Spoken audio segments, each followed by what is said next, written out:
माता दी, स्वागत है आपका मेरे इस धार्मिक चैनल माँ प्रमाणिक कृपा @अनिता धार्मिक ज्ञान पर। आज हम बात करते हैं पुरुषोत्तम मास की एकादशी की, जो कि ज्येष्ठ मास में अधिक मास या पुरुषोत्तम मास के शुक्ल पक्ष की एकादशी को पद्मिनी एकादशी कहा जाता है। चूँकि अधिक मास हर 3 साल में एक बार आता है, इसलिए इस एकादशी का महत्व बाकी सभी एकादशियों से कहीं अधिक माना गया है। यह एकादशी ज्येष्ठ मास या पुरुषोत्तम मास में आती है, जो धार्मिक दृष्टि से अत्यंत शुभ होती है। यह समय धार्मिक अनुष्ठानों का माना गया है, अतः इस दिन की गई पूजा और दान का फल सभी प्रकार के पापों से मुक्ति दिलाता है। 3 साल में एक बार आने वाला दुर्लभ महाव्रत, यह एकादशी हर साल नहीं आती, यह केवल अधिक मास मल मास में ही आती है, जो 3 साल के अंतराल पर पड़ता है। इस वजह से इस व्रत को करने का अवसर बेहद भाग्य से मिलता है। पौराणिक कथाओं के अनुसार भगवान श्री कृष्ण ने अर्जुन को इस व्रत की महिमा बताते हुए कहा था कि जो पुण्य सभी यज्ञों, तपस्याओं और तीर्थ यात्राओं से नहीं मिलता, वह अकेले पद्मिनी एकादशी का व्रत रखने से मिल जाता है। इस व्रत को करने से व्यक्ति की सभी मनोकामनाएं पूर्ण होती है। और प्राचीन काल में कार्तिवीर्य अर्जुन सहस्त्रार्जुन के माता पिता ने संतान प्राप्ति के लिए यह व्रत किया था, जिसके प्रभाव से उन्हें अत्यंत शक्तिशाली पुत्र की प्राप्ति हुई थी। धार्मिक मान्यताओं के अनुसार पद्मिनी एकादशी का व्रत करने वाले साधक के जीवन में सभी पाप धुल जाते हैं और मृत्यु के बाद उसे सीधे विष्णु लोक यानी वैकुंठ लोक का स्थान मिलता है।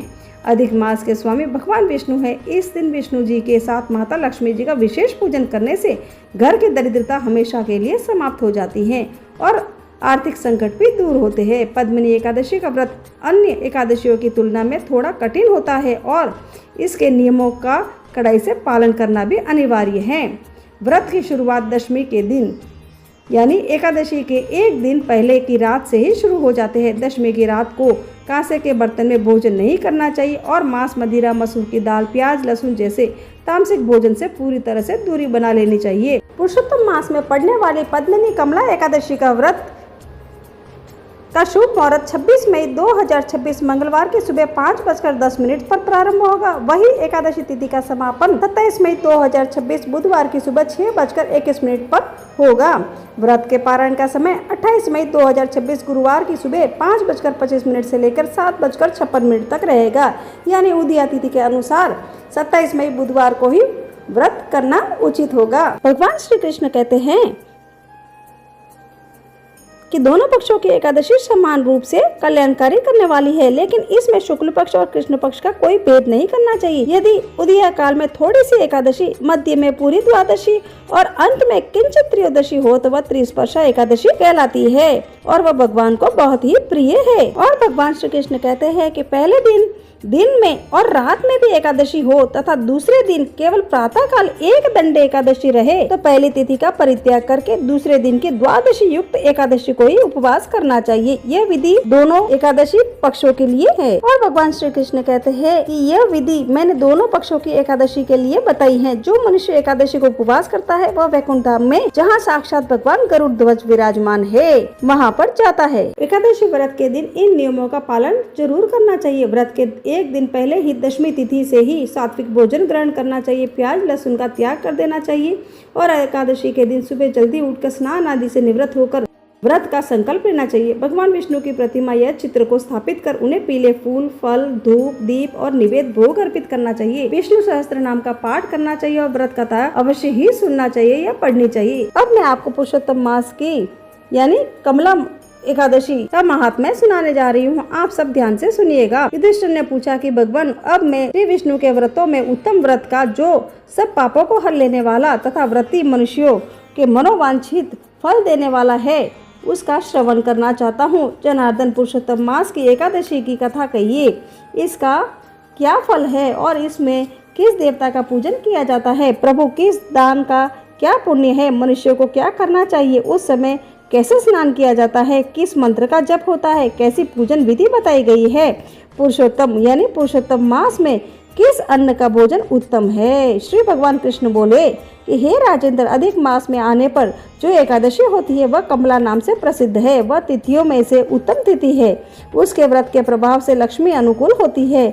उस दिन ब्रह्म मुहूर्त में उठकर भगवान पुरुषोत्तम का स्मरण करें और विधि पूर्वक स्नान करके व्रती पुरुष व्रत का नियम ग्रहण करे। घर पर जप करने का 1 गुना, नदी के तट पर 2 गुना और गौशाला में सहस्त्र गुना अग्निहोत्र में 1100 गुना, शिव के क्षेत्रों में, तीर्थों में, देवताओं के निकट तथा तुलसी के समीप लाख गुना और भगवान विष्णु के निकट अनंत गुना फल मिलता है। अवंतीपुरी में शिव शर्मा नामक एक श्रेष्ठ ब्राह्मण रहते थे। उनके 5 पुत्र थे। इनमें से जो सबसे छोटा था वह पापाचारी हो गया, इसलिए पिता तथा स्वजनों ने उसे त्याग दिया। अपने बुरे कर्मों के कारण निर्वासित होकर वह बहुत दूर वन में चला गया। देवयोग से एक दिन वह तीर्थराज प्रयाग में जा पहुंचा। भूख से दुर्बल शरीर और दीन मुख लिए उसने त्रिवेणी में स्नान किया। फिर क्षुधा से पीड़ित होकर वहाँ मुनियों के आश्रम खोजने लगा। इतने में उसे वहाँ हरिमित्र मुनि का उत्तम आश्रम दिखाई दिया। पुरुषोत्तम मास में वहाँ बहुत से मनुष्य एकत्र हुए। आश्रम पर पापनाशक कथा कहने वाले ब्राह्मणों के मुख से उसने श्रद्धा पूर्वक कमला एकादशी की महिमा सुनी, जो परम पुण्यमयी तथा भोग और मोक्ष प्रदान करने वाली है।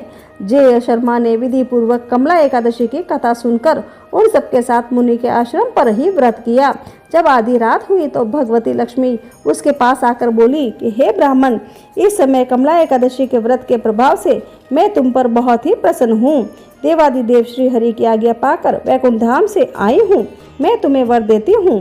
ब्राह्मण बोला कि माता लक्ष्मी, यदि आप मुझ पर प्रसन्न है तो यह व्रत बताइए जिसकी कथा वार्ता में साधु ब्राह्मण सदा संलग्न रहते हैं। लक्ष्मी ने कहा कि हे ब्राह्मण, एकादशी व्रत का महात्म्य श्रोताओं के सुनने योग्य सर्वोत्तम विषय है। यह पवित्र वस्तुओं में सबसे उत्तम है। इससे दुख, स्वप्न का नाश तथा पुण्य की प्राप्ति होती है। अतः इसका यत्न पूर्वक श्रवण करना चाहिए। उत्तम पुरुष श्रद्धा से युक्त हो। एक या आधे श्लोक का पाठ करने से भी करोड़ महापातकों से तत्काल मुक्त हो जाता है।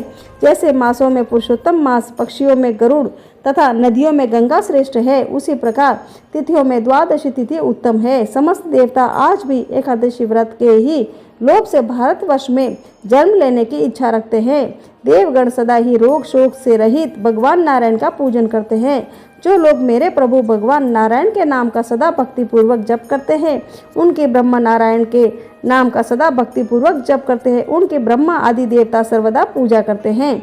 जो लोग श्री हरि के नाम जप में संलग्न हैं, उनकी लीला कथाओं के कीर्तन में तत्पर हैं तथा निरंतर श्री हरि की पूजा में प्रवृत्त रहते हैं, वे मनुष्य कलयुग में कथार्थ हैं।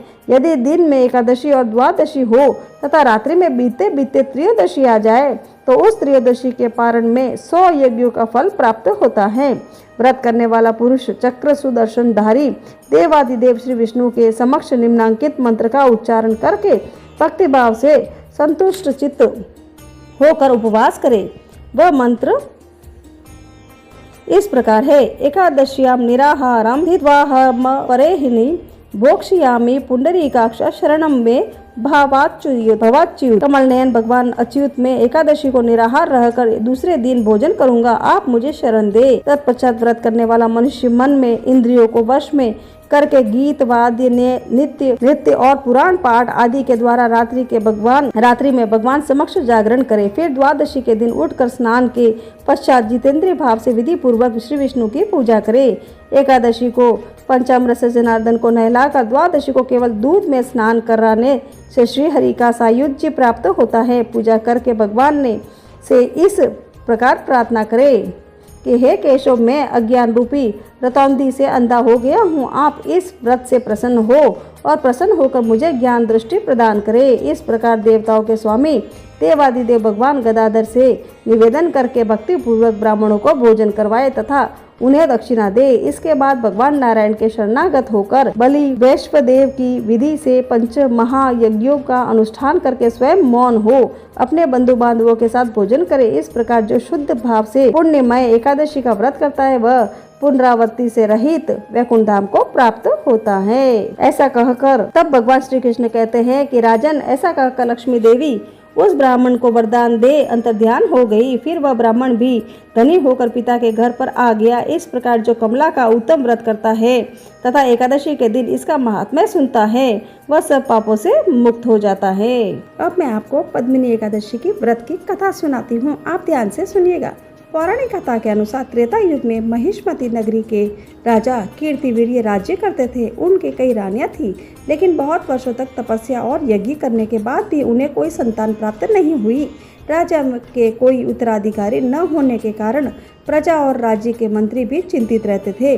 राजा ने संतान सुख पाने के लिए अपना सारा राजपाट छोड़ दिया और वन में जाकर गंधमादन पर्वत पर कठोर तपस्या करने का निर्णय लिया। राजा के साथ उनकी धर्मपत्नी रानी पद्मिनी भी गई। दोनों ने हजारों वर्षों तक निराहार रहकर भयंकर तपस्या की, परंतु फिर भी भगवान विष्णु प्रकट नहीं हुए। यह देखकर रानी पद्मिनी ने सती अनसुईया से मदद मांगी। तब माता अनसुईया ने उन्हें अधिक मास पुरुषोत्तम मास के शुक्ल पक्ष की एकादशी व्रत करने की विधि बताई। माता अनसुईया ने कहा कि यह व्रत हर 3 साल में एक बार आता है और इसे करने से भगवान विष्णु बहुत ही जल्दी प्रसन्न होकर सभी मनोकामनाएं पूरी करते हैं। रानी पद्मिनी ने विधि विधान और पूरी निष्ठा के साथ पुरुषोत्तम मास की पद्मिनी एकादशी का व्रत किया। व्रत के प्रभाव से भगवान विष्णु प्रसन्न हुए और प्रकट होकर रानी को वरदान मांगने को कहा। रानी ने अपने लिए न मांगकर अपने पति राजा कीर्तिवीर्य के लिए एक वीर और तेजस्वी पुत्र का वरदान मांगा। भगवान विष्णु ने तथास्तु कहा और आशीर्वाद दिया।